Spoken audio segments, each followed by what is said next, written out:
Every time during this test match, you've thought that India are running away with the games. West Indies has made a comeback, and that's exactly what's happened on day 3 of this test match. First session we've had so far, and West Indies have made a comeback once again. That is it. India all out for 367. That's a 56-run lead for them based on the 311 that West Indies got in their first innings. And the star for the Windies with the ball, skipper Jason Holder, picking up 5 wickets, giving away 56 run. Rishabh Pant there once again missing out on a century. Courtney Walsh, Ajit Agarkar with me. Courtney, I'll come to you. Before the day's play today, we were talking about how that first hour will be very, very crucial for West Indies. They executed their plans rather well. Yeah, they executed their plans very well. I mean, led by the captain, Jason Holder. Getting a 5 wicket all in India is never easy. And he showed courage and guts. Bowled very well, bowled a good line length, and had the ball doing a little bit. And as well supported by Gabriel as well. So I think the plan that they had to get wickets worked. I still think they gave away a little bit, probably 20, 25 runs easily. But right, we seem to have some sort of a trouble with him. I will talk about, because when you were saying that last session on day 2, they just let the game run as along as it was at that moment. This time they seem better prepared. Yeah, I mean, they had the new ball as well. Got that prize wicket of Rahane with a snorter, extra bounce, couldn't sort of get on top of it. And once you get that early wicket, just gives you that much more energy. Yeah. Gabriel, picked up those wickets, touch expensive in this particular innings, but Holder just what they missed in Rajkot, we saw it in this innings. Not just with the bowling, but with his batting as well. Just so consistent.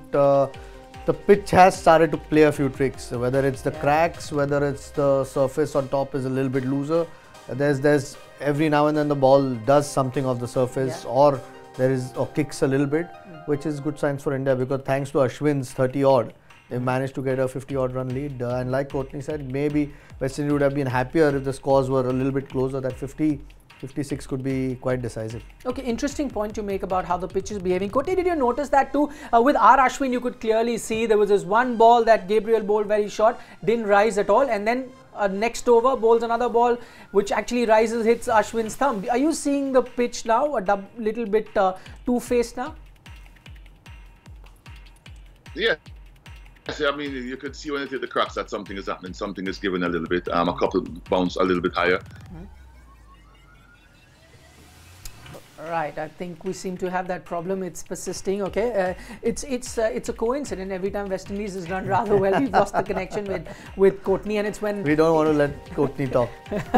we don't want him to have his moment under the sun. Really enjoy the performance. Okay, just the way, as you're saying, it's going to be good for India that the pitch is behaving that way. But the other thing could be that India is batting last on this try. Yes, but the West Indies will have to bat well in the second innings. The one thing that might not quite work in India's favour is Shardul's injury. They are in with just one seamer. They'd be hoping there's enough help for the spinners. If that's not there, then could be hard work. But I expect Indian spinners to bowl, Ashwin in particular, to bowl well on that pitch now. And Umesh, we see the seamers getting, once you pitch it on a decent length, getting something out of it. So expect India to bowl much better than they did in the first innings. Okay, I think we've got Courtney back. Again, we're just hoping it's third time lucky for us this time. Okay, let me make you smile, Courtney, then. Here's a stat for you. The last time Windies bowler, fast bowler, picked up five in a particular inning in India, they ended up winning a match. That was way back in 1994. Ominous signs then, would you say? That's good signs. I mean, hopefully the history can repeat itself, and West Indies can go on to win this test. But it's a lot of cricket to be played. They've got to go out and bat well now. They've got to bat like they've probably never batted before. 2.5 days of cricket left, so you've got to show some composure now, show some determination, and get a decent lead, because this is a strong Indian batting lineup, and you need to have runs on the board to put them under pressure. Who would you say would be happier looking at this at the moment and looking at the way the pitch is behaving? Ajit mentioned that the way the pitch is behaving, probably the Indian team would be a bit happier. What do you make of it? Because remember, India batting last on this try.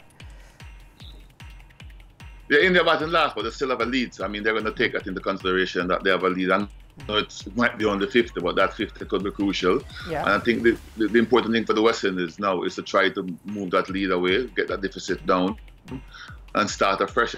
And if they can do that without losing any wicket, then they would start to feel a lot more comfortable. But the important thing is to try to wipe away that lead and then get runs on the board. So India right now, I would say probably slightly ahead because of that extra 20-30 runs that they got to have a partnership.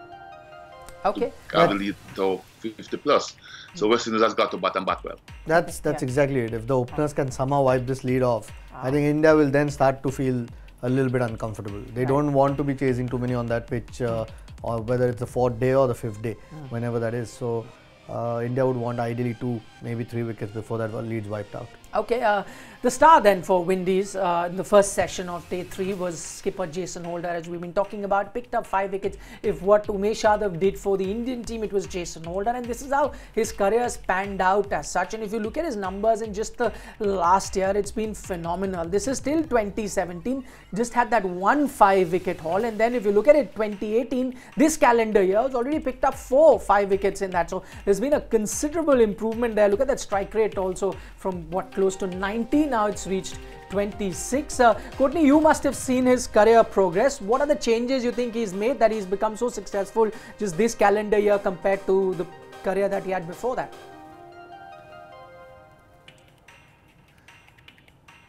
Being the leader of the team as well, as, you know, he's been able to shoulder those responsibilities. But I think the consistency in terms of learning about Test cricket and then being able to put it in the middle and perform in terms of bowling the right areas. He doesn't go for a lot of runs, and you can see the major changes in terms of the strike rates and his average as well. Plus, once you're consistent in hitting the right areas and you get the wickets, then you know you're looking after that. So I think learning the trade and then being confident enough to know exactly what he wants to do and how he goes about doing it, and you know his wrist position has gotten better and better as he goes on. All right. Yeah, I mean, just a quick question to Courtney, whether his length's probably gotten a bit fuller with experience. I know, you know, tall bowlers sometimes struggle with or most of them have a natural length. Seems to be at will bowling a lot fuller when he wants to, and with those LBWs and bowls with that kind of height is not always easy. Definitely, because when he just started, everything was back of a length, short of a length, you know, trying to hit the slice of the bat. But he has learned how to pitch the ball up a little bit more. Plus, he's got a nice outswing going with it, so that will give him confidence once there's something in the wicket or there's any seam movement. So he's a lot comfortable and confident with that. So that has helped him to pitch the ball up a lot more when he wants to, and you know he's in more control now. The other thing, Ajit, a fast bowler, I wouldn't call him a fast bowler then, maybe a medium pacer bowling in the 120s is not the bowler that usually ends up troubling the batsman, but Jason does. What is it that makes him different? Yeah, but I mean, that sort of height, you're going to get that extra bounce. I mean, you ask any batsman, any good batsman, they always worry about the bounce. You know, it always feels that the bowler's quicker because he hits you on the bat that much higher of a decent full length. Courtney would know that. Yeah, I think he had pace to go with it. So, but it's so much more difficult to keep down. I mean, it's look at Ajinkya Rahane. I mean, nothing's happening, and out of the blue, one pops up because of that height, and even good batsmen or set batsmen can't get out of it. Right. Talking about Jason Holder's performance, we mentioned at the start of this particular test match that him coming back into the team will make a lot of difference to the Windies side, and it has. It's not just with the ball that he's picked up 5 wickets. If you look at his performance with the bat too, he got a 50. Now remember, this is his first test series here on Indian soil, and he got a 50 in that debut inning of sort as far as Indian conditions are concerned. And this is a stat which is very, very interesting because visiting pacers with 50 plus and a 5-4 in a single test in India, and you've only had 5 bowlers do that in the history of test cricket, and you've got some great names there including Malcolm Marshall and then Ian Botham as well. You've got Lever from England and Taylor from New Zealand. Did it surprise you, this particular stat, that only 5 have managed to do that in India? Yeah, I mean, tells you how difficult it is to both bat and bowl. I mean, 3 seamers out of that, 4 seamers. So look, it's he's been in good form. I mean, in spite of batting number 8, he's managed to get that 50. Some great names on that. Tells you how hard it has been over the years to do both in India, particularly with fast bowlers, to get 5ers in India. You know, you might have great performances, I mean, the great Malcolm Marshall's up there as well. So Yeah. nice to be part of that list. Right. I'm sure if Courtney could, stay a little bit more with the bat on the crease, he would have got a few 50s there. Otherwise, I'm sure he picked up many 5 wickets all bowling, even in Indian conditions. That's a good list. That's a very good list to be on, but I don't think I'd have needed it.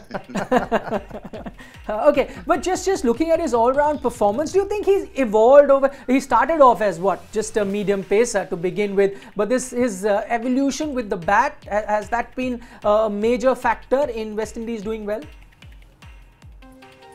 I mean, that's a major factor with his performance with the West Indies doing well. I'm not too sure if I'll say he started out as a medium pacer, because the first time I saw him when he was much younger, he had a lot more pace and was getting steeper bounce. Probably lost a little bit in terms of his action, and I think he probably had a slight injury as well, and that has sort of threw him back a little bit. So he's getting better and better as the game progresses. But with this bounce he gets because of the height, and now the control he has with being able to move the ball around as well, has put him in a very good position, in a very good stead. And it's never easy for a batsman when you don't know when it's going to bounce as well. So, I mean, that's the advantage he has with the height he has. And he's now putting it to good use consistently, which is very good. Yeah. And always nice when your leader does it. The captain stands up every time, like you said at the start, West Indies seem to be falling behind. The captain stood up, whether it was in the first innings with the bat or then with the ball, just picking crucial wickets. I mean, none bigger than Virat Kohli, who looked set for another 100 at that point. So, yeah, they've missed him in Rajkot for sure. Okay, it's incredible that the two bowlers that have done really well in this test match are not 100%, because Umesh is not happy with the ball and Jason Holders has got an injury and yet picked up those 5 wickets. So clearly, I'm not sure today Ashwin's saying the ball's soft. He's been hit a few times on the hand. Yeah. I don't think it's that soft. Yeah, definitely not. But I mean, he could argue that this was a newish ball, and he has no problem with the new SG. It's usually the ball that gets old. Okay, talking about India's batting now. Before the day's play today, and we were mentioning 2 things to look forward to, probably 200s for 2 batsmen. Let's start with Ajinkya Rahane. I know that must have given him confidence, the runs that he got, but again, be kicking himself for missing out on 100. Good ball again. Sometimes you just have to put your hand up and say that kind of extra bounce you don't expect too many times, even from a tall bowler in India. Yeah, it was a new ball, so obviously got a bit more zip. He needed that 100, Ajinkya. It's been a while, over a year since he's got to 3 figures. Yeah. Played really well, would have given him some confidence, but ideally would have loved 100. But you've got to give Holder credit. I mean, he did what West Indies needed him to do in that morning session. Pant, what happened to him? He could have got 300s now in 4 test matches, and now he's got 1. Yeah, but the way he bats, I think people should get used to him missing out on landmarks. As long as he sets the game up for India.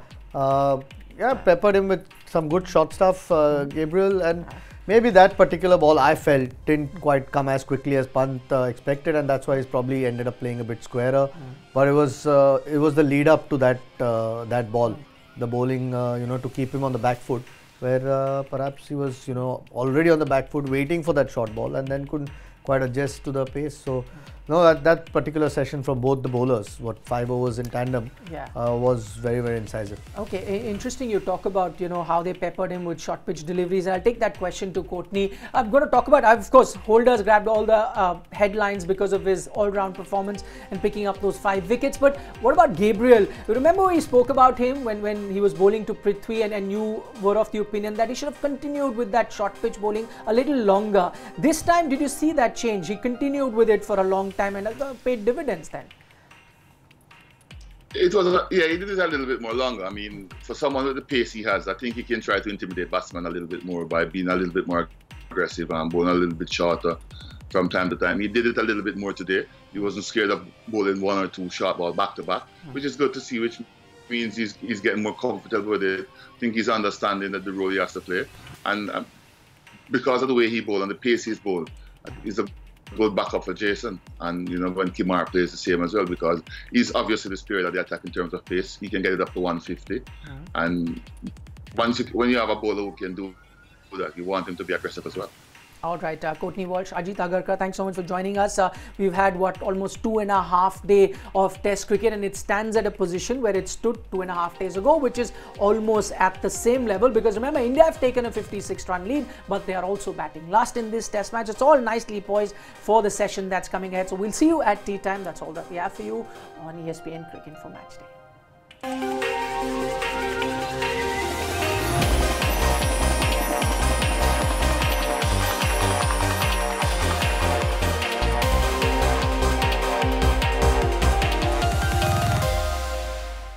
Don't forget to like, share, subscribe, and leave your comments in the comment section below. Click on the bell icon for notifications.